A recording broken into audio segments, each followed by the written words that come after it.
Assalamualaikum warahmatullahi wabarakatuh. Bismillahirrahmanirrahim. Tabarakalladzi nazzalal furqan ala abdihi liyakuna lil alamina nadhira.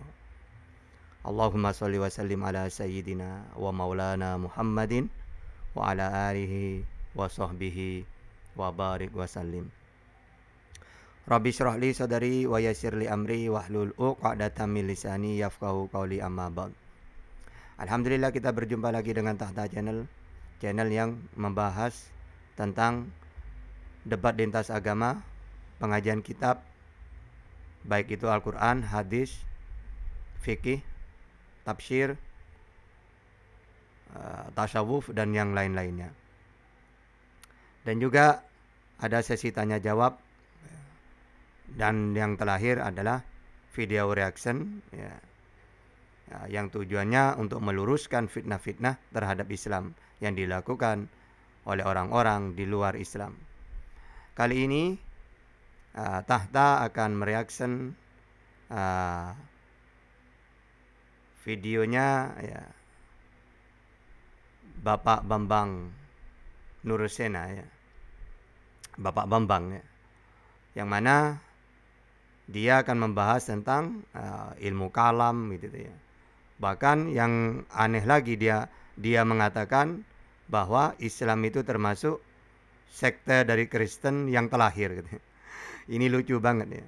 Nanti kita saksikan dulu ya, nanti apa yang Bapak Bambang sampaikan nanti akan saya luruskan ya, bagaimana pemahaman Islam yang sebenarnya. Baiklah, mari kita simak pemaparan dari Bapak Bambang Nursena. Bapak Ibu, tema ini kita angkat karena beberapa event kejadian, baik itu dalam percakapan sehari-hari maupun di dalam dialog antar agama, khususnya dialog teologis Kristen Islam, ini sering menjadi perbincangan. Bahkan satu pihak mengatakan dia yang paling murni tauhidnya atau keesaan Allah, dan menuduh yang lain tidak memahami keesaan Tuhan dengan benar. Ini tidak hanya menjadi masalah sebetulnya di lingkungan antar agama, dalam hal ini Kristen dan Islam, tetapi di kalangan Islam sendiri sebetulnya ini juga menjadi masalah. Saya menyebut ilmu kalam, yaitu dalam konteks umum yang ada di Indonesia. Dari deskripsi yang bisa kita simak, beberapa tokoh Islam yang menamakan diri Ahlu Sunnah wal Jamaah. Ahlu Sunnah itu adalah pengikut sunnah, pengikut Rasulullah.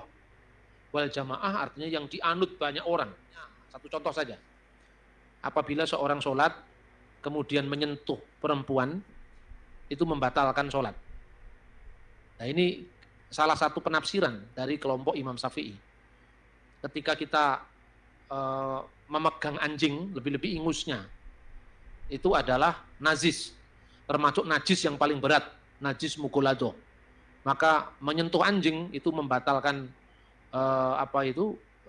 wudu kita. Kemudian kita harus wudu lagi, bahkan harus melakukan pembersihan yang lebih serius.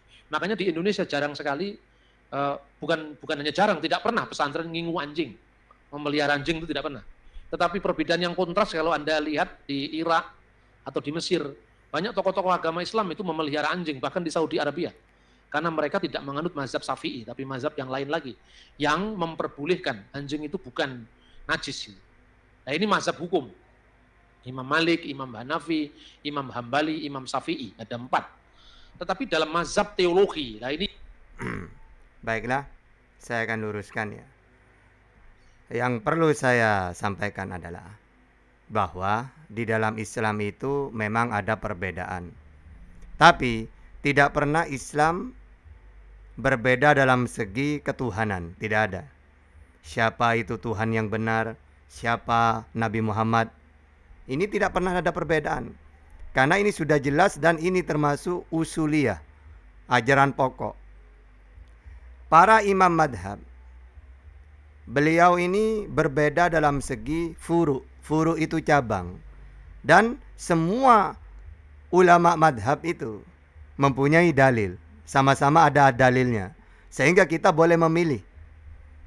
Imam Syafi'i berpendapat ada hadisnya, Imam Malik berpendapat ada hadisnya, sehingga kita mau pakai yang manapun benar.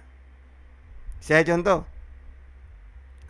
orang menyentuh istri batal menurut madhab Imam Syafi'i. Kenapa? Karena Imam Syafi'i termasuk imam yang sangat hati-hati. Karena ada sebuah hadis. Jadi Imam Malik misalnya tidak membatalkan, ada hadisnya. Imam Syafi'i mengatakan batal, ya hadis yang sama. Tapi caranya berpendapat beda. Suatu contoh, masalah tentang istri. Ini ada 3 hadis. Yang pertama, Nabi pernah mencium istrinya ketika punya wudhu. Ternyata hadis ini dhaif. Maka di dalam Islam, hadis dhaif tidak bisa menentukan haram dan halal atau tentang akidah. Tidak boleh. Maka salah satu-satunya hadis yang dipakai beberapa madhab ini adalah ketika Rasulullah sholat, lalu Siti Aisyah ada di depannya, bahkan kakinya sampai menghalangi beliau sujud. Akhirnya oleh Rasulullah dipindah kakinya. Nah, maka beberapa imam, baik Imam Syafi'i, Imam Maliki, dan imam yang lainnya, dalam hadis ini berarti kata Imam Malik berarti tidak batal. Buktinya Rasulullah memegang anggotanya Siti Aisyah, kakinya. Ya. Nah, lalu Imam Syafi'i, enggak, saya memilih batal. Kenapa? Karena di hadis itu tidak dijelaskan apakah Imam Syafi'i, apakah Rasulullah ketika memindah Siti Aisyah langsung, atau jangan-jangan ada satir. Apakah itu kain, atau kalau sekarang sarung lah, atau selimut, kan tidak tahu. Karena beliau hati-hati, maka beliau memilih batal. Gitu ya. Nah, sehingga tidak masalah, itu ijtihad itu. Ya. Karena beliau hati-hati memilih batal. Sama dengan anjing. Anjing itu najis, itu kan ada najis, najis mughalladho, muhaffafah, mutawassithah. Nah, air liurnya anjing ini termasuk najis mughalladho.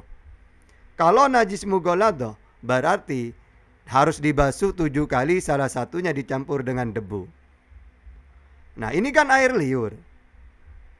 Nah, berarti orang-orang di luar Imam Syafi'i menyentuh anjing, ya tidak najis, kecuali nanti kena air liurnya baru najis.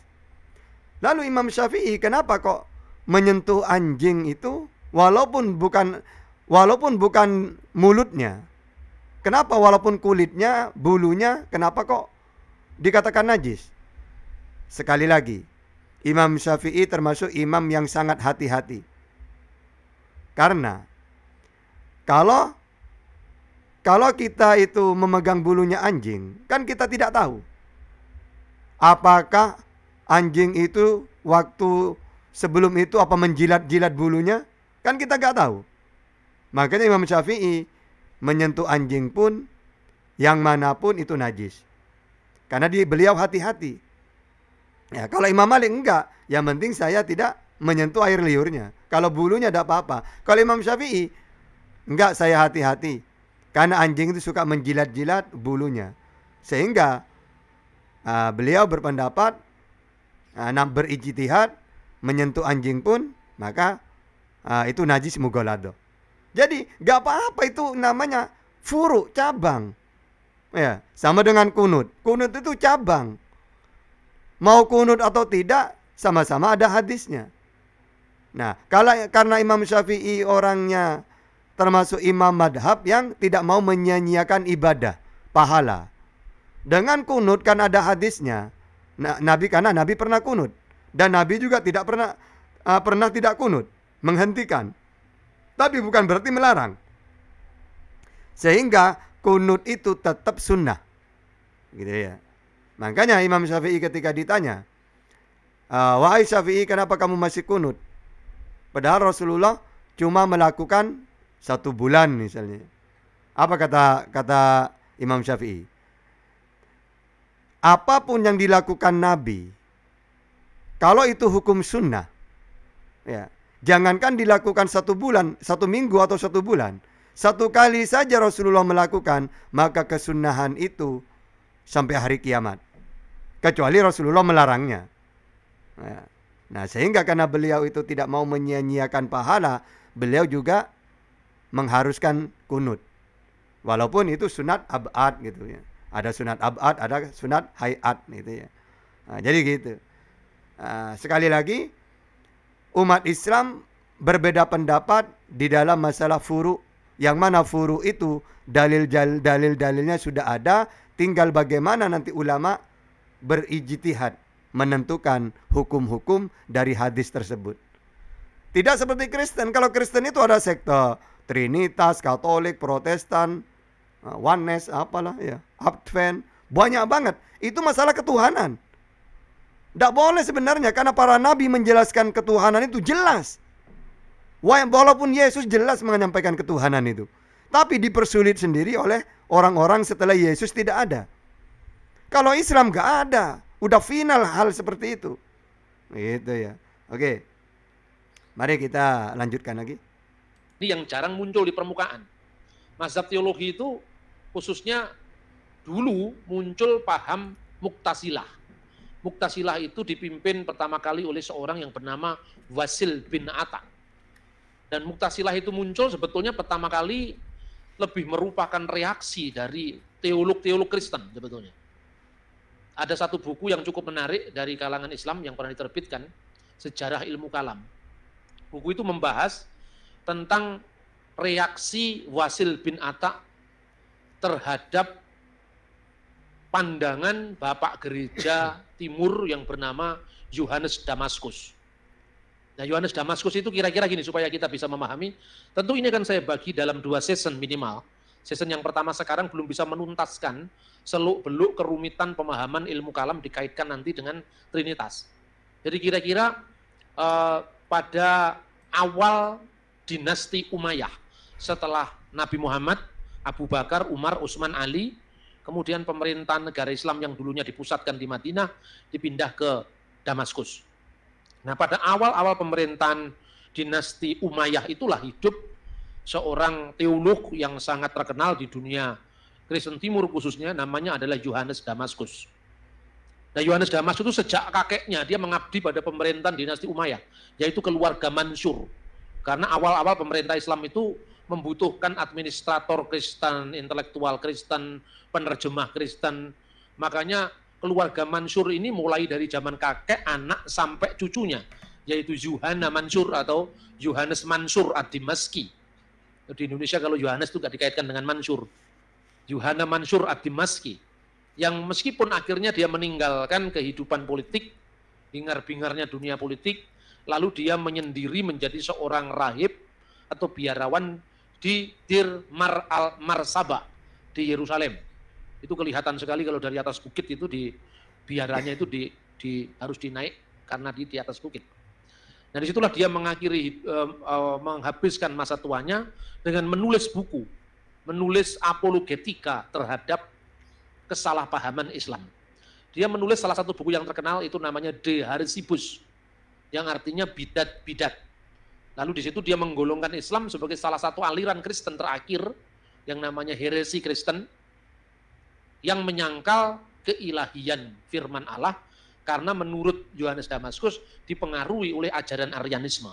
Berangkatnya dari sana sebetulnya. Arianisme itu pandangan Arius yang menyangkal bahwa firman Allah itu kekal. Ada waktu di mana firman Allah pernah tidak ada. Dan firman Allah ini dikaitkan dengan Yesus sebagai firman yang pada mula. Jadi saya sampaikan dulu ya. Jadi sebenarnya kalau kita teliti, baik dalam sejarah dulu, memang kalau kita pakai ajaran Bible, ajaran Yesus, atau ajaran Al-Quran, tidak akan bingung. Makanya Al-Quran itu sangat jelas mendefinisikan bagaimana itu Tuhan. Bible, Perjanjian Lama, Perjanjian Baru juga jelas. Hanya saja orang-orang setelah Yesus tidak ada, ini yang rumit. Karena apa kok rumit? Karena coba Mu'tazilah itu kebanyakan Yunani, Romawi gitu. Ya, atau menyebar ke Timur Tengah bagian yang dekat-dekat ke Eropa itu. Nah, saat itu memang Romawi, Yunani dan sekitarnya itu ajaran pagan. Bagaimana Tuhan itu bisa menjelma gitu ya. Atau walaupun bukan Tuhan langsung, mungkin pribadinya. Padahal jelas Tuhan itu tidak punya pribadi.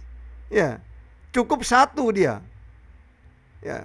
Nah, kalau masalah Tuhan berfirman, mendengar, melihat, kuasa, itu sifat udah. Ya, tidak bisa dipisah itu. Tapi mereka ini supaya bisa mentuhankan manusia, nanti mereka membuat rumusan-rumusan sendiri.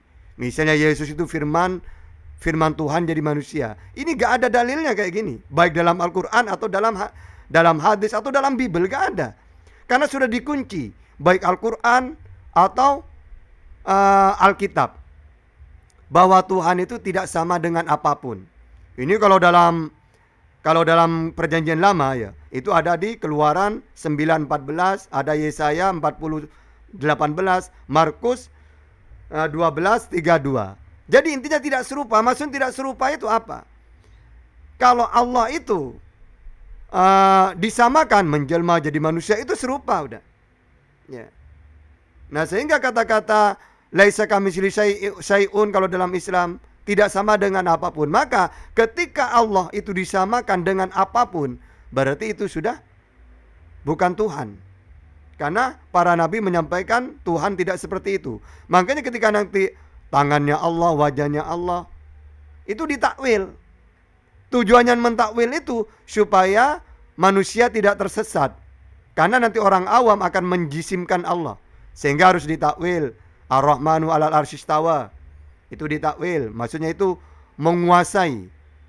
Loh, Tata, kok bisa pakai takwil kayak gitu? Iya, supaya orang awam tidak menjisimkan Allah. Ya gak ada seperti itu, Tata. Oke. Di kitab kamu juga perjanjian lama, banyak ayat-ayat. Kalau nggak ditakwil, itu bahaya. Coba aku nanya ke kamu. Di dalam Mazmur perjanjian lama banyak ada kalimat gini. Wahai Tuhan gunung batuku. Coba, berarti Tuhanmu gunung batu dong. Bukan gitu, Tata. Nah itu kan, kamu mau takwil itu, kamu mau tafsirin. Katanya, nggak boleh ditafsir. Ya enggak, kalau itu penjelasannya. Loh, kalau kamu masih menjelaskan, berarti kamu menyalahi kitabmu sendiri. Sedangkan kamu melarang bahwa kitab suci itu tidak boleh ditafsirin. Ya, sama seperti itu. Ketika Allah mengatakan tangannya Allah, terus wajahnya Allah, itu memang sama seperti di kitab kamu. Wahai Tuhan gunung batu, wahai Tuhan api yang menyala-nyala. Itu kan cuma kata-kata ibaratkan majas. Jangan dipandang harfiahnya. Begitu juga dalam Islam ketika ada Allah menyebut wajahnya Allah, tangannya Allah, itu juga harus kita takwil supaya tidak menjisimkan Allah. Karena Allah itu laisa kamitslihi syai'un. Atau dalam Keluaran Yesaya ya, atau juga di dalam Markus bahwa Tuhan itu tidak sama dengan apapun. Sehingga perlu kita meluruskan ayat-ayat mutasyabihat tersebut. Gitu ya. Jadi apa? Nah, nanti akan saya jelaskan bahwa memang orang Kristen itu salah paham karena mereka dulunya dikuasai oleh ajaran pagan. Yang mana munculnya pemikiran atau keyakinan seperti Kristen dan yang lainnya ini muncul setelah Yesus tidak ada. Padahal ajaran Yesus sama seperti dalam ajarannya Nabi Muhammad. Ya. Tapi mereka ini kan ajaran pagan, akhirnya tidak ngerti. Ya. Mereka salah paham. Ya. Adalah firman itu bersama-sama dengan Allah dan firman itu adalah Allah. Nah, kemudian Yohanes Damaskus itu memberikan pertanyaan seperti ini. Jikalau Anda ditanya oleh saudara muslim tentang siapakah Yesus, maka Anda harus menanyakan balik kepada mereka, menurut Al-Quran yang kamu miliki, dengan sebutan apa Yesus itu disebut dalam kitab sucimu sendiri? Saudara muslim pasti akan menjawab, Yesus itu adalah Rasul Allah. Selain Rasul Allah, dia adalah kalimatullah, firman Allah, yang diberikan kepada Maryam dan roh daripadanya. Setelah dia menjawab seperti itu karena mengutip Al-Quran itu sendiri, tanyakanlah kepada mereka, menurut kalian apakah firman Allah itu diciptakan atau tidak diciptakan? Kalau dia menjawab diciptakan, berarti ada waktu di mana Allah ada, firmannya pernah tidak ada. itu berarti bahwa Allah pernah tidak bisa berfirman. Nah, kalau Allah itu pernah tidak punya firman, berarti Allah pernah tidak maha kuasa. Pertanyaan kedua, kalau seandainya firman itu diciptakan, dengan apa Allah menciptakan? Allah menciptakan dengan firman-Nya. Apabila dia menghendaki sesuatu, dia hanya berfirman, jadi, maka jadilah. Dalam Alkitab dikatakan, jadilah terang, maka terang itu jadi. Nah, kalau firman-Nya diciptakan, dengan firman mana ia menciptakan firman itu tadi? Begitu juga roh. Lebih dahulu mana antara Allah dan rohnya? Kalau dijawab lebih dulu Allah, berarti rohnya pernah tidak ada. Selain wujudnya sudah ada, rohnya belum tidak ada. Berarti Allah pernah mati. Karena pernah tidak memiliki roh. Nah, tetapi kalau dijawab itu lebih dulu rohnya, lalu rohnya siapa? Kira-kira seperti itu. Maka kalau dia menjawab, firman dan roh Allah itu sama kekal dengan Allah. Kalau begitu kamu percaya dengan Tritunggal. Nah ini ya, dia mengatakan, jadi kalau ada orang Islam bertanya kepada Kristen tentang Trinitas ya, atau Tritunggal, maka katanya Pak Bambang ini, Islam itu harus ditanya dulu menurut Al-Quran. Pertanyaannya gini, menurut Al-Quran, Isa itu siapa? Rasulullah. Siapa lagi? Firmannya Allah. Nah ini sudah jawaban kalau orang Muslim yang bodoh, yang tidak tahu, ya seperti itu. Tapi umat Islam tidak seperti itu jawabannya. Misal saya ditanya, Tata, siapa Yesus itu? Isa menurut Islam, utusannya Allah. Selain itu apa? Ya udah utusannya Allah. Bukankah dia firmannya Allah? Kata siapa? Itu Tata di dalam Islam itu kalimatullah. Maksudnya dia diciptakan dengan kalimat. Bukan firman jadi manusia. Sama dengan di perjanjian lama. Berfirmanlah Allah, jadilah cakrawala. Apakah cakrawala Tuhan jadi manusia? Tidak. Begitu juga dalam Islam tentang Yesus. Kalimatullah, maksudnya Allah menciptakan Isa dengan kalimat. Misalnya gini, wahai Maria, hamillah. Bukan berarti firman jadi manusia. Sama dengan jadilah cakrawala. Bukan berarti cakrawala itu firman jadi manusia. Tapi cakrawala, Allah menciptakan cakrawala atau langit dan bumi dengan kalimat kun. Sama dengan Nabi Isa. Isa wa kalimatuhu alqaha ila Maryam. Maksudnya apa? Allah menciptakan Isa dengan kalimat. Bukan kalimat jadi manusia. Ya. Terus yang kedua, ya. Rohnya Allah. Bukan berarti itu rohnya Allah. Roh ciptaannya Allah. Ya, ini saya bacakan ya. Isa itu sama dengan saya, punya roh. Roh ciptaannya Allah. Ya. Bukan berarti rohnya Allah. Coba ini ya. Bahwa Isa sama dengan tahta. Dalam segi dia punya roh. Ya, inna ahadukum yajma'u khalquhu fi batni ummihi fi arba'ina yauman. Langsung saya artinya, sesungguhnya salah seorang di antara kalian dikumpulkan penciptaannya di perut ibunya dalam waktu 40 hari. Kemudian menjadi segumpal darah selama 40 hari. Kemudian menjadi segumpal daging selama itu juga 40 hari. Kemudian diutuslah malaikat kepadanya dan ditiupkan rohnya. Jadi apa? Isa itu bukan rohnya Allah. Sama seperti saya. Ditiup roh. Ya. Jadi ruhullah di situ maksudnya roh ciptaannya Allah. Sama dengan saya. Ketika saya ini berumur, ketika janinnya saya ada di kandungan ibu saya. Selama 40 hari pertama berupa cairan, darah, daging. Lalu ketika janin berumur 120 hari, maka Allah mengutus malaikat untuk meniup roh. Jadi di dalam Al-Quran itu waruhum min, di situ ditiup roh. Sama dengan saya ketika berumur 120 ditiup roh. Nah, disitulah kesalahanmu kalau kamu nanya Al-Quran. Kami kalau ditanya tentang Isa dalam Al-Quran, Isa itu utusannya Allah yang Allah ciptakan dengan kalimat kun. Roh ciptaan, sama seperti saya diberi roh oleh Allah. Ya, kami tidak akan menjawab ya firman jadi manusia. Orang kalau jawab kayak gitu berarti tidak paham Al-Quran. Ya. Jadi kalau kamu debat dengan umat Islam, misalnya Tritunggal ajarannya Pak Bambang, Lalu kalau saya ditanya oleh Islam, saya nanya balik dulu. Coba nanya ke saya. Wong kamu tidak paham Quran gitu ya. Oke, lanjut. Itulah Tritunggal yang kami imani. Kira-kira seperti itulah argumentasi Yohanes Damaskus. Kemudian Wasil bin Atta, itu pendiri aliran Mu'tazilah, itu kemudian menyangkal. Karena kalau kita menganggap Quran itu bukan makhluk, kalau kita menganggap Quran itu tidak diciptakan, berarti ini sama aja dengan Kristen, katanya gitu. Orang Kristen mengatakan firman tidak terciptakan karena Allah menciptakan dengan firman-Nya. Kalau kita lihat Quran secara fisik itu memang diciptakan karena apa itu kertasnya itu bikin pabrik, huruf Arab itu berkembang, sesuatu yang berkembang diciptakan. Kan begitu kan? Tetapi di balik yang tidak diciptakan itu Quran itu adalah firman Allah yang kekal bersama-sama dengan Allah karena Allah tidak mungkin pernah ada tanpa firman-Nya. Kan kira-kira seperti itu. Nah, argumentasi ini akan segera mudah ditarik untuk membela iman Kristen. Loh, kalau kamu sendiri bisa mengakui Quran itu nggak diciptakan, padahal Quran itu kertas itu dari pabrik kertas, dari pabrik lecas atau daripada larang. Apa sulitnya kamu menerima firman menjadi manusia?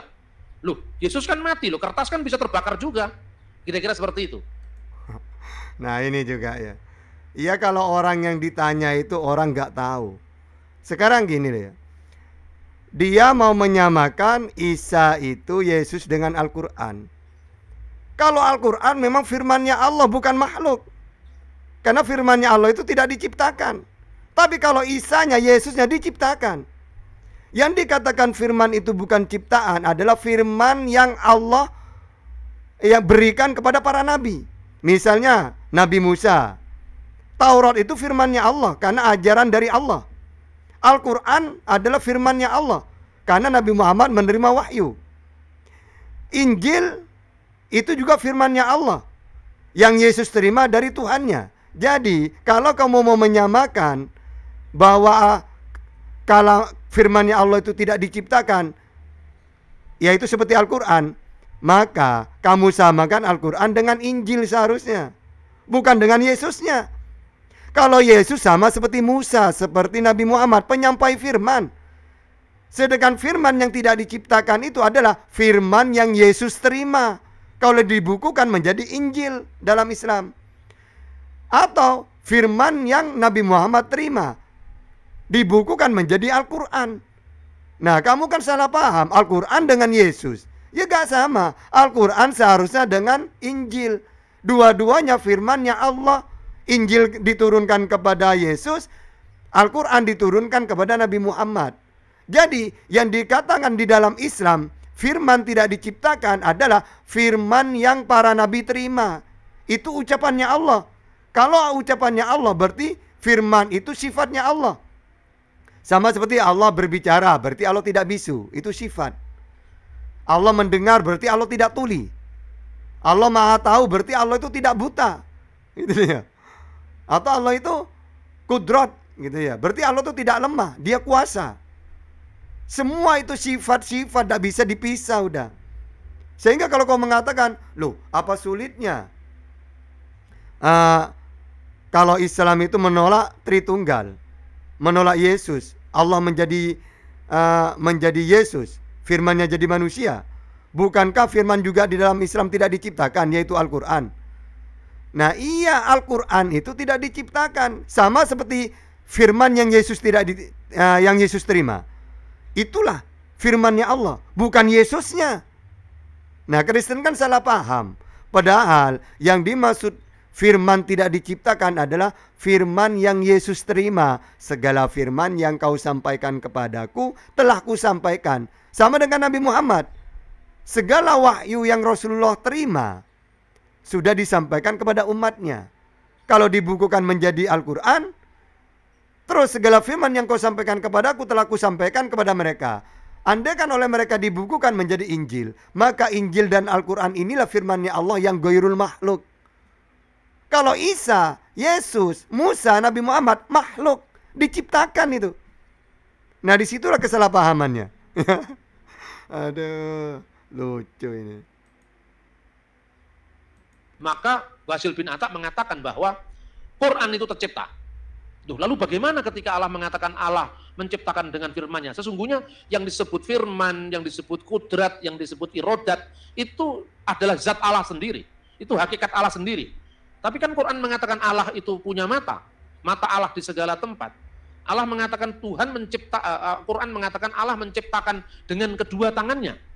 Quran mengatakan Allah itu tangan Allah di atas mereka. Artinya pertolongan Allah di atas mereka. Itu berarti Allah punya tangan, Allah punya mata, Allah punya wajah, Allah punya kedua tangan. Kan seperti itu. Maka jawabannya Basil bin Atta, Allah melihat dengan zatnya, dengan hakikatnya. Allah punya tangan itu maha kuasa dengan zatnya. Allah melihat dengan zatnya, Allah mendengar dengan zatnya, bukan dengan telinganya, bukan dengan matanya, kira-kira seperti itu. Nah kemudian Asy'ari mula-mula ini menjadi pengikutnya Mu'tazilah. Tetapi lama-kelamaan dia keluar dari Mu'tazilah dan dia mendirikan aliran teologi sendiri yang akhirnya disebut Asy'ariyah, yang nanti digabung dengan namanya Al-Maturidi. Ya. Maturidi itu pandangan teologisnya tidak jauh berbeda dengan Asy'ari, kemudian disebut Ahli Sunnah wal Jamaah. Nah kira-kira gaung perdebatan ini menggambarkan paralelisasinya dengan ketika gereja menghadapi Arius. Arius itu seorang imam dari Iskandaria yang mengajarkan bahwa Yesus itu lebih rendah dari Allah Bapa. Karena apa? Yesus itu ciptaan Tuhan, ciptaan Allah. Padahal Alkitab dengan tegas mengatakan Yesus itu firman Allah, dan firman itu yang menciptakan segala sesuatu. Tidak mungkin firman itu tercipta. Nah, makanya Ya, jadi gini ya. Imam Asy'ari itu adalah kenapa dia menulis tentang kitab tauhid, nanti Aqidatul Awam, sifat-sifatnya Allah, supaya orang-orang awam selamat, tidak menjisimkan Allah gitu tuh. Sehingga nanti ketika Imam Asy'ari itu menulis sifat-sifatnya Allah, itu untuk jawaban. Nah, kalau perdebatan antara Kristen konsili apa itu tentang ketuhanan. Ya. Bahwa andai kan saya pakai ajaran Yesus yang sebenarnya tidak ribet. Sama seperti Islam tidak ribet. Intinya siapa itu Allah? Allah itu adalah Tuhan semesta alam. Apa kalau itu ada? Ada. Ya, karena dia mempunyai sifat wujud. Terus kalau wujud, sejak kapan wujudnya? Qidam, dahulu. Tidak ada awalnya. Baqo, kekal, tidak ada akhirnya. Qiyamuhu binafsihi, tidak sama dengan apapun. Terus qiyamuhu binafsihi, diam di zatnya sendiri, tidak butuh tempat karena dia bukan makhluk. Mukhalafatul lihabadisi, tidak sama dengan apapun. Wahdaniyat, satu dalam zatnya, pekerjaannya, sifatnya. Kudrat, iradot, ilmu, hayat, sama, basor, kalam, qadiran, muridan, aliman, hayan, samian, basiron, mutakaliman. Itu semuanya sifat-sifatnya Allah. Ketika kita ditanya, biar kita bisa jawab. Beda dengan orang-orang setelah Yesus tidak ada, karena mereka ajaran pagan, terus bingung ketika diberi konsep ajaran tauhid. Sedangkan mereka pada dulunya sudah mentuhankan Tuhan yang menjelma jadi manusia. Sehingga supaya Yesus itu sama seperti dewa, maka diberi konsep rumusan bahwa Yesus itu firman Allah jadi manusia. Itu tidak ada dalilnya dalam ajaran samawi. Ya, karena mereka salah paham. Seakan-akan Yesus itu firman jadi manusia, padahal Yesus itu diciptakan, Allah menciptakan sama seperti Adam. Inna masalah Isa indallah kamasali Adam khalaqahu min turab summa qala lahu kun fayakun. Ya. Allah menciptakan manusia dengan 4 cara. Tanpa ayah dan ibu Adam, tanpa ibu Hawa, tanpa ayah Isa atau Yesus. Dari ayah dan ibu umumnya manusia. Nah, tapi kalau orang Kristen enggak, karena Yesus itu tidak punya bapak, berarti dia firman jadi manusia. Padahal maksudnya walaupun dia tidak punya bapak, yang umumnya manusia kalau tidak pernah disentuh laki-laki tidak akan melahirkan. Justru karena Maria orang suci tidak pernah disentuh oleh laki-laki, maka ketika dia hamil itu dengan kalimat kun. Gitu loh. Makanya kalau Islam jelas, Isa itu ciptaan. Bagaimana Allah menciptakan? Sama seperti Adam. Kun. Gitu ya. Nah, sehingga kalau Kristen enggak, Dia membuat rumusan sendiri. Ayo bagaimana caranya supaya Yesus ini diilahikan. Supaya sama dengan pribadi Tuhan. Seperti dewa-dewa kita dulu bisa menjelma. Oh gampang. Ayo kita konsili. Kita sebarkan bahwa Yesus itu firman jadi manusia. Kalau sudah firman jadi manusia, berarti firman kan tidak diciptakan. Nah, ya. Padahal kalau dalam Islam jelas. Ya, maksudnya apa? Isa wa kalimatuhu alqaha ila Maryam. Isa itu diciptakan dengan kalimat kun. Maka disebut kalimatullah. Maksudnya kalimat itu apa? Kumpulan dari huruf. Aku, aku, aku. Kalau firman itu kalam. Misalnya Allah berbicara, itu kalam namanya. Ketika Allah bicara kepada Musa, maka itu kalam, bukan kalimat. Makanya wa kallamallahu Musa taklima. Allah berfirman kepada Musa. Jadi Allah berfirman, makanya Musa kalamullah, kalam. Kalau Isa kenapa disebut kalimatullah? Karena kalimat di situ diciptakan dengan kalimat. Nah, ini salah pahamnya orang-orang Kristen, baik itu Tritunggal, Trinitas, menganggap Yesus itu firman jadi manusia. Dia tidak paham.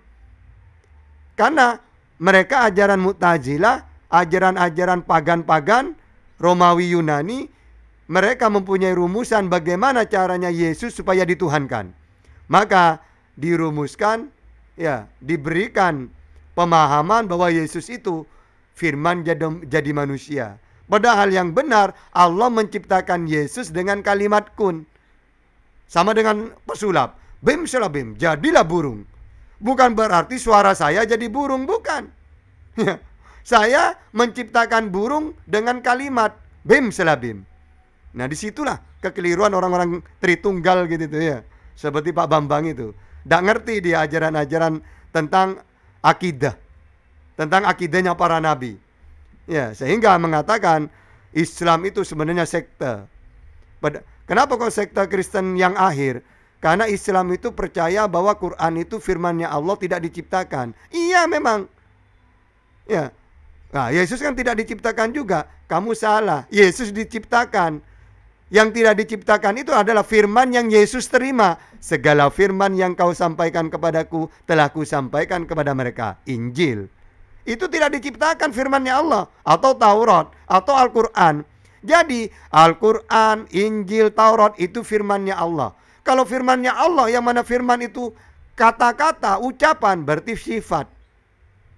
Tapi kalau Yesus, Musa, Nabi Muhammad itu makhluk diciptakan menjadi manusia.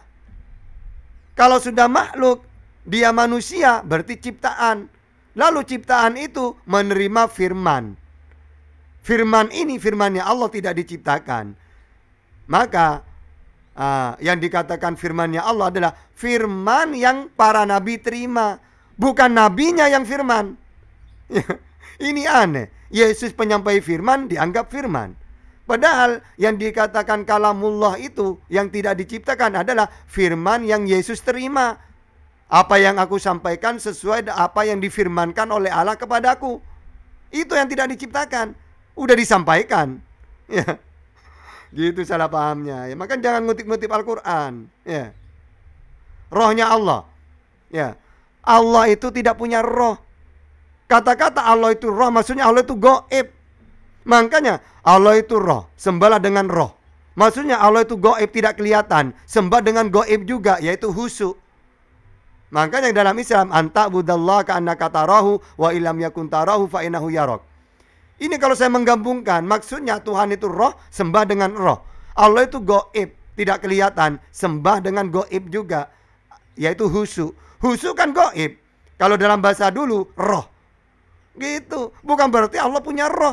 Allah itu dalam perjanjian lama, perjanjian baru, Al-Quran, laisa kamitslihi syai'un, tidak sama dengan apapun. Kalau Allah punya roh seperti kita, berarti itu sama. Ya. Maksudnya berarti dalam Al-Quran itu roh ciptaannya Allah, sama seperti saya hidup, Yesus hidup, diberi roh ciptaan.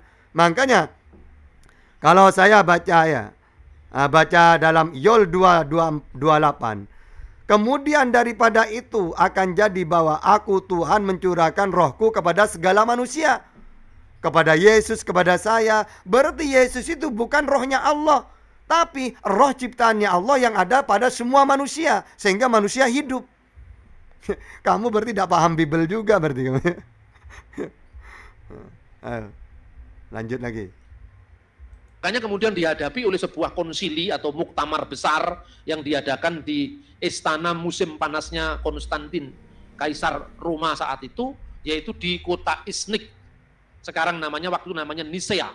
Di sanalah kemudian dirumuskan yang namanya regula fide atau kanun al-iman atau pengakuan iman panjang yang berbunyi nu'minu bi ilahin wahid. Aku percaya kepada Allah yang esa, Bapa yang maha kuasa atas segala sesuatu, yang menciptakan segala sesuatu, baik yang kelihatan maupun yang tidak kelihatan, dan percaya kepada satu Tuhan, yaitu Yesus Kristus, anak Allah yang tunggal, yang lahir dari Bapa sebelum segala zaman, Allah dari Allah, terang dari terang, Allah sejati dari Allah sejati, dilahirkan tidak diciptakan. Kenapa dilahirkan? Coba ya, itu salah pahamnya ya. Makanya konsili itu kumpulan bapak-bapak gereja supaya manusia Yesus itu menjadi Tuhan. Caranya diberitakan bahwa Yesus itu firman jadi manusia. Kalau firman jadi manusia berarti sama dengan Al-Quran katanya. Padahal yang dimaksud firman tidak diciptakan itu adalah firman yang Yesus terima, bukan Yesusnya.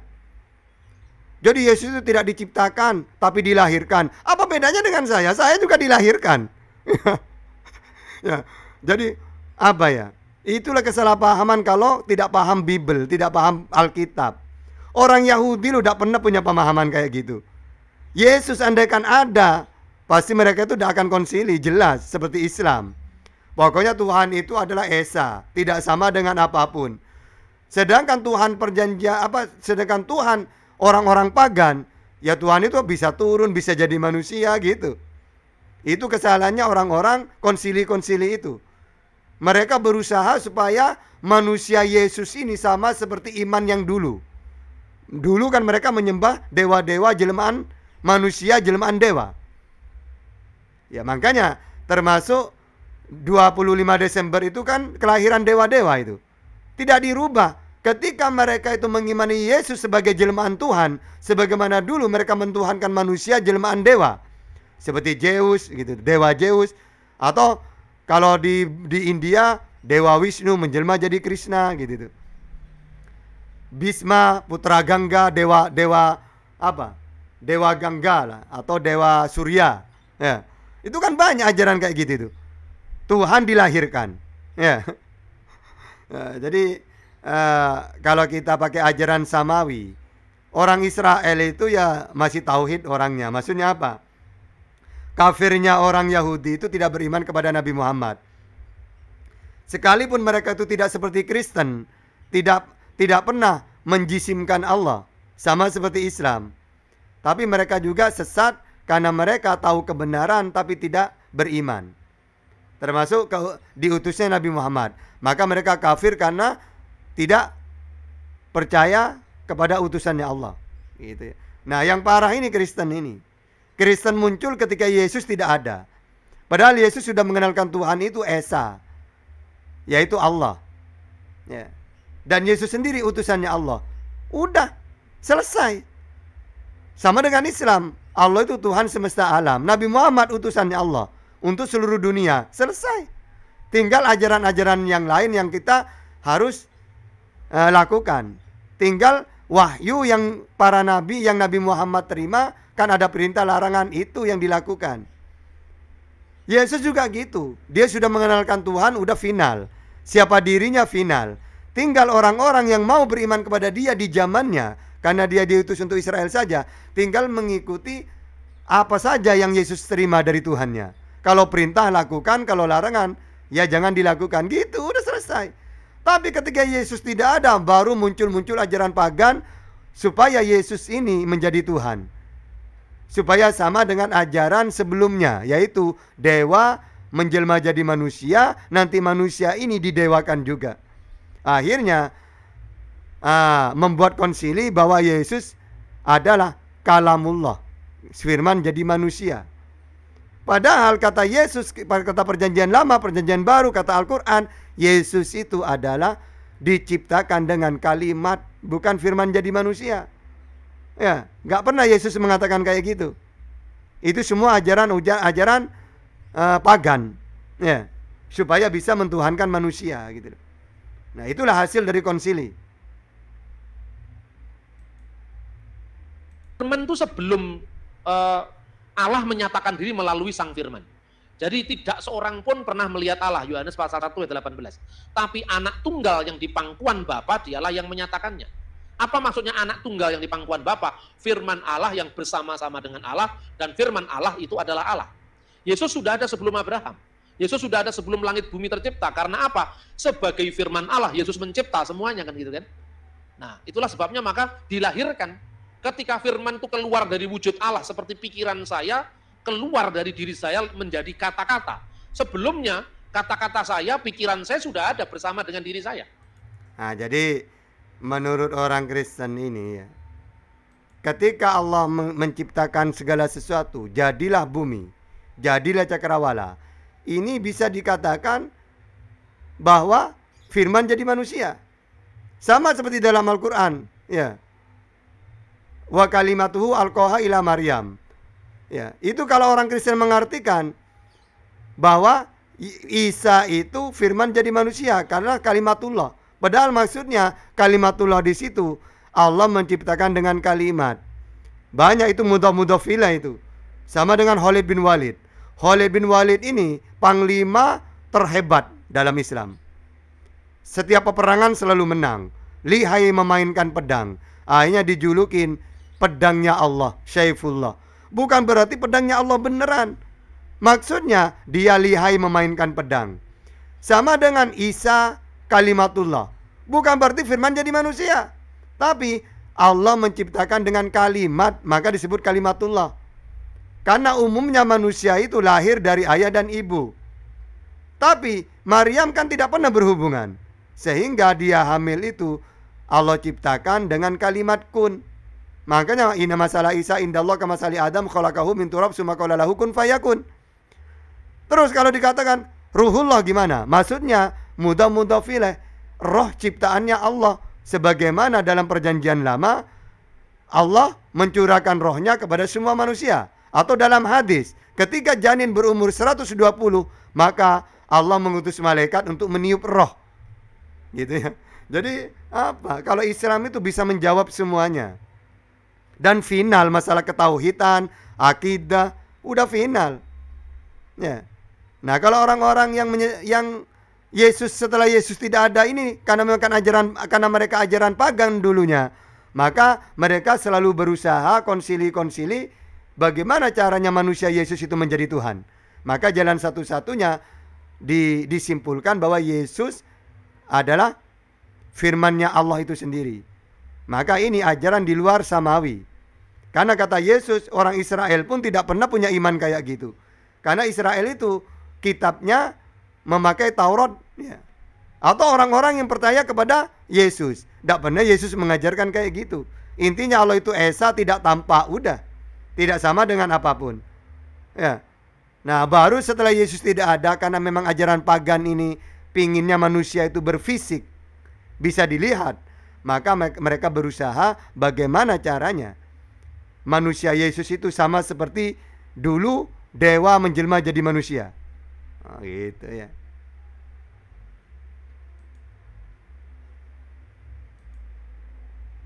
Keluarnya pikiran saya dari diri saya ini tidak sepertinya keluarnya benda dari benda lain. Saya bisa mengeluarkan sebanyak mungkin pikiran saya, tapi pikiran saya tidak pernah habis. Firman Allah bisa turun menjadi manusia, tapi firman Allah yang di surga tetap ada. Karena apa? Firman Allah itu keluar dari Allah tanpa meninggalkan Allah. Lu kok bisa? Karena Allah itu bukan bakpao. Allah itu bukan benda. Allah itu bukan manusia yang terikat ruang dan waktu. Allah itu adalah roh. Dia bisa hadir di segala tempat. Gampang saja jawabannya. Ketika Arius mengatakan bahwa firman itu diciptakan, tidak mungkin firman itu diciptakan. Maka di akhir diktum Konsil Nisia itu, dan kami percaya pada Roh Kudus, titik. Nah, jadi kayak Arius itu, sebenarnya dia sudah benar. Firman itu tidak diciptakan. Ya, salahnya karena mereka itu menurut mereka ketika Allah berfirman menciptakan, firman itulah jadi manusia. Nah, karena inilah kesalahan mereka. Kalau cuma mengatakan firman tidak diciptakan, benar. Yang mana itu? Firman yang para nabi terima. Yesus menerima firman. Musa menerima firman.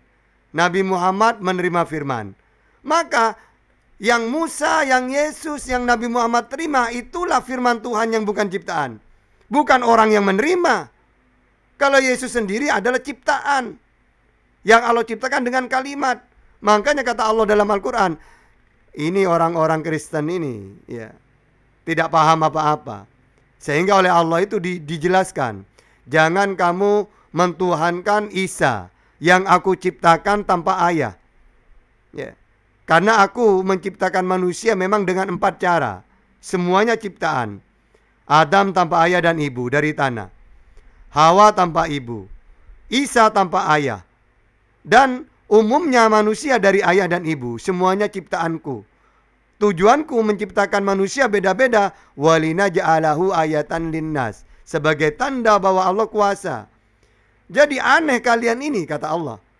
Kalau kamu mentuhankan Isa yang aku ciptakan tanpa ayah, lalu kenapa kalian apa sulitnya aku menciptakan manusia tanpa ayah? Wong sebelumnya aku menciptakan Adam tanpa ayah dan ibu. Bahkan semua manusia mati semuanya di hari kiamat. Berapa miliar orang yang meninggal. Lalu tulang-tulangnya hancur semua. Allah bangkitkan bersamaan di mahsyar. Lebih sulit mana? Menciptakan Isa, sudah ada tempatnya rahim. Tinggal Allah ciptakan, ting, hamil Maria.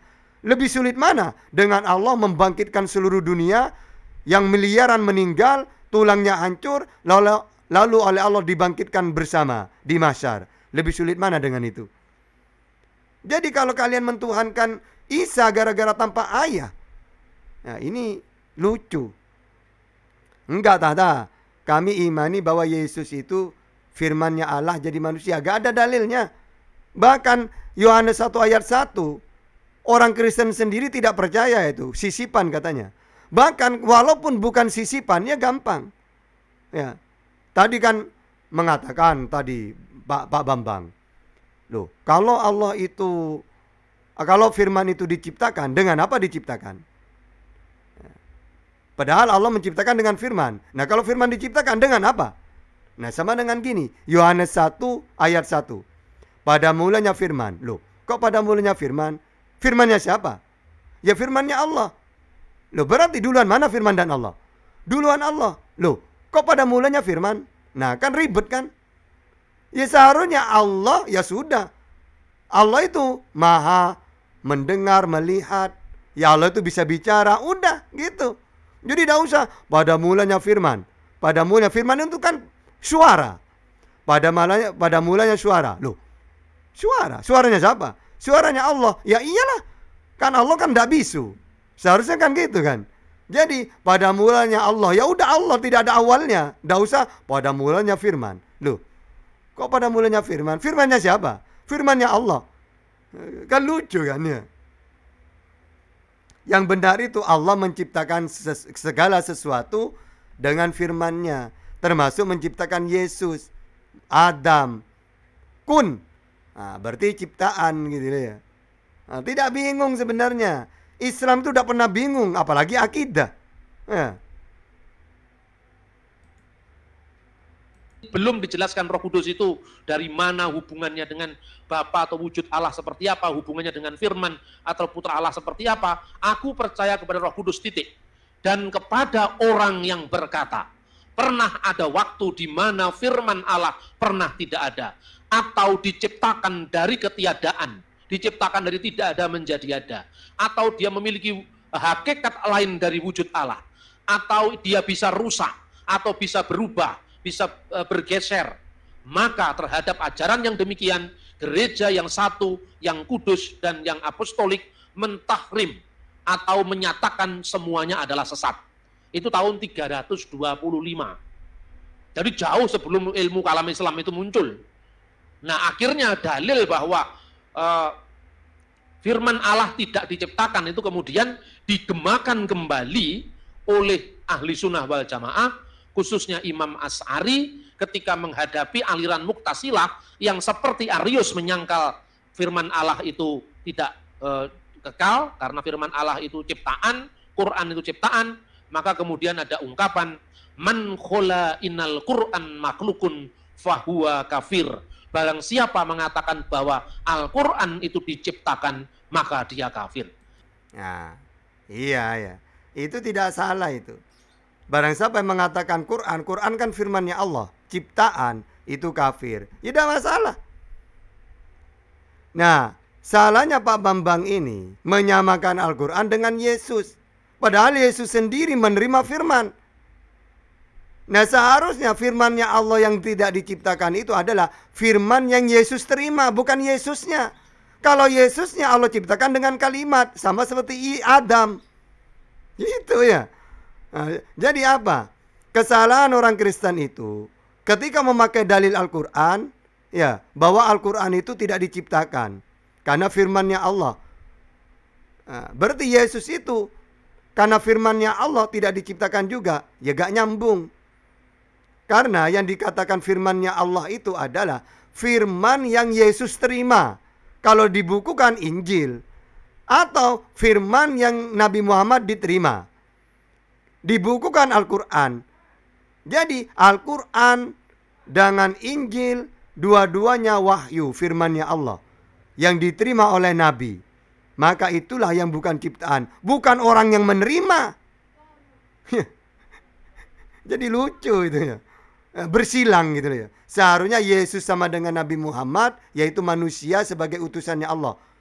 Ya, utusan itu penyampai firman. Berarti apa yang dia sampaikan inilah yang bukan ciptaan. Maka dalam Yohanes 3:4, barang siapa yang diutus oleh Allah, maka tugasnya penyampai firman Allah. Berarti tugasnya penyampai firman Allah, berarti Yesus penyampai firman Allah. Nabi Muhammad penyampai firmannya Allah. Sama. Berarti firman yang Yesus sampaikan, yang Yesus terima, lalu disampaikan. Atau firman yang Nabi Muhammad terima, lalu disampaikan. Itulah firmannya Allah. Kalau firmannya Allah, ghairul makhluk. Tidak diciptakan, bukan makhluk. Ya, sedangkan Yesusnya penerima. Nabi Muhammad penerima, penyampai. Ini makhluk. Ya, kecuali Yesus tidak menerima wahyu. Misalnya, saya tidak sama dengan nabi-nabi yang lain. Kalau nabi-nabi yang lain itu nabi penyampai firman. Kalau saya, firman itu sendiri jadi saya. Saya tidak menerima firman. Kecuali seperti itu, masih masuk akal. Tapi nyatanya, Yesus itu manusia yang Allah ciptakan dengan kalimat kun.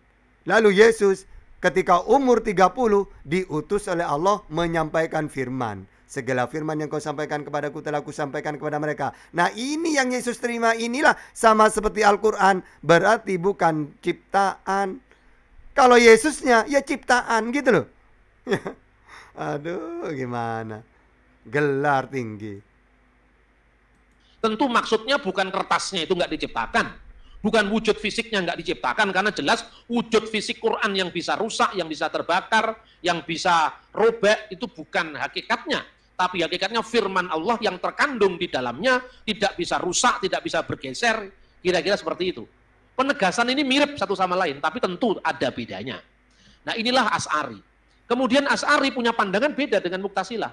Allah itu melihat dengan matanya, tapi tanpa boleh bertanya bagaimana matanya. Allah itu mendengar dengan telinganya, tapi tidak boleh bertanya bagaimana telinganya. Bila kaif wala tasbih. Kita tidak boleh bertanya, kita hanya mengagungkannya, mentransendensikannya. Kira-kira seperti itu. Nah, kemudian disusul kemudian oleh ulama berikutnya yang bernama Al-Maturidi. Al-Maturidi lah kemudian yang merumuskan dalil as-sifatul laisatil dzat walahiyya ghairuha. Sifat-sifat Allah itu tidak sama dengan zatnya, tapi juga tidak beda dengan zatnya. Tidak sama artinya apa? Berbeda. Tapi juga tidak beda. Tidak beda artinya apa? Sama. Berarti antara sifat Allah dengan Allah itu tidak sama, tapi juga tidak beda. Jadi artinya tidak sama artinya beda, tidak beda artinya sama. Ya bicara tentang Tuhan memang selalu bulat. Nah kalau sudah bulat itu kenapa kok nyerang yang lain? Firman bersama-sama dengan Allah. Dan firman itu adalah Allah. Kristen itu membingungkan. Ya sama bingungnya juga. Sifat tidak sama dengan Allah tapi tidak beda dengan Allah, kan itu kan? Memang antara Kristen dan Islam itu kalau sama-sama jujur, sebetulnya bisa saling paham. Kristen itu kenapa rumit? Karena diajarkan maka rumit. Nah, padahal dalam Islam itu tidak pernah rumit ya. Gak ada itu. Allah itu sudah rumusannya Allah ya. Baik perjanjian lama, perjanjian baru, Al-Quran, Islam. Ini loh sifat-sifatnya. Sehingga kita tidak akan ribet. Saya pakai semua dalil. Pertama, Allah itu tidak sama dengan apapun. Laisa kamitslihi syai'un. Ini kalau dalam perjanjian lama, dalam Keluaran 9:14, Yesaya 40:18, Markus 12:31, 32. Allah itu gaib. Di dalam Islam juga gitu. La yudrikuhul absar gitu dia. Jadi Allah itu gaib. Tidak bisa dilihat. Ini kalau dalam Al-Qur'an sudah jelas. La tudrikuhul absar wa huwa yudrikuhul gitu dia. Nah, kalau dalam perjanjian lama, Keluaran 33 ayat 20, Yohanes 5:37. Dan Allah itu tidak turun ke bumi. Ya. Ini dalam 2 Tawarikh 6 ayat 18. 1 Raja-Raja 8:27. Allah itu bukan manusia, Bilangan 23:19. Hosea 11:9. Allah itu kekal tidak pernah mati, 1 Timotius 1:17, 1 Timotius 6:16. Jadi sama seperti dalam Islam, tidak ribet. Ya, kata siapa? Ketuhanan itu ribet, repot. Karena diajarkan loh. Justru kenapa cuma Kristen ajaran ketuhanan itu kok repot? Karena mereka itu menggabungkan ajaran tauhid dengan ajaran pagan. Kalau tauhid kan jelas, Allah itu satu, tidak mau turun ke dunia. Dia itu samawi, ada di langit, tidak mau turun. Nah, sedangkan Kristen awalnya muncul dari Paulus ke orang Romawi, Yunani lagi. Mereka ajaran pagan. Akhirnya menggabungkan antara perjanjian lama, perjanjian baru dengan pagan dijadikan satu. Ribet. Sedangkan kalau perjanjian lama, ajaran Yesus pun mengatakan Tuhan itu esa, tidak pernah kelihatan, dia samawi di langit, memperkenalkan dirinya melalui para nabi. Nabi menjelaskan sifat-sifatnya. Tapi oleh orang Kristen, apapun alirannya, kenapa kok mereka ribet? Karena memang mereka itu ingin memaksa supaya ajaran Alkitab, ajaran samawi itu mau digabung dengan ajaran pagan. Manusia menjelma, Tuhan menjelma jadi manusia. Makanya coba, ketika orang Kristen ditanya, kamu mentuhankan manusia? Tidak tahta. Kami tidak pernah mentuhankan manusia. Tapi yang kami tuhankan adalah Tuhan yang jadi manusia. Apa bedanya dengan ajaran pagan? Dewa-dewa menjelma jadi manusia. Apa bedanya dengan itu? Ya, enggak tata. Yesus itu anak Allah. Loh, apa bedanya dengan orang Arab? Orang Arab dulu ketika menyembah berhala, Lata Ujamana, ditanya, kamu tahu Tuhan itu Allah, kenapa kamu menyembah berhala? Tidak, kami menyembah berhala ini karena berhala ini anak Allah. Ini pelantara saja. Orang Kristen juga gitu, memposisikan Yesus itu sebagai Tuhan, ibaratkan pelantara. Menyembah Yesus sama dengan menyembah Allah. Karena Yesus itu katanya firmannya Allah atau anak Allah. Gitu ya. Jadi apa ya? Bambang Nursena ini mengatakan, jadi ribet kalau kita mau jujur, sama-sama ribet karena diajarkan. Siapa yang ribet? Islam tidak pernah ribet masalah ketuhanan itu.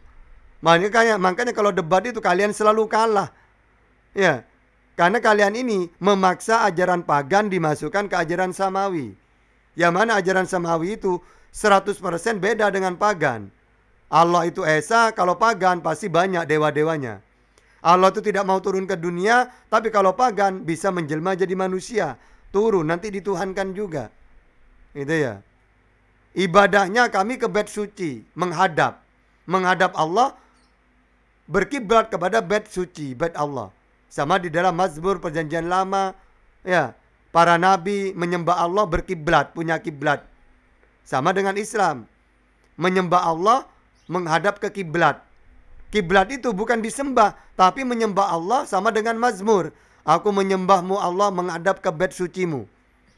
Nah kalau Kristen tidak ada, karena bukan ajaran samawi. Gitu ya.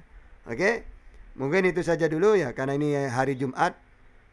Saya harus siap-siap ya. Mudah-mudahan manfaat barokah.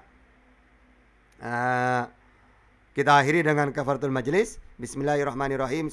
Subhanakallahumma wa bihamdika asyhadu an la ilaha illa anta astaghfiruka wa atubu ilaik. Akhirul kalam. Assalamualaikum warahmatullahi wabarakatuh.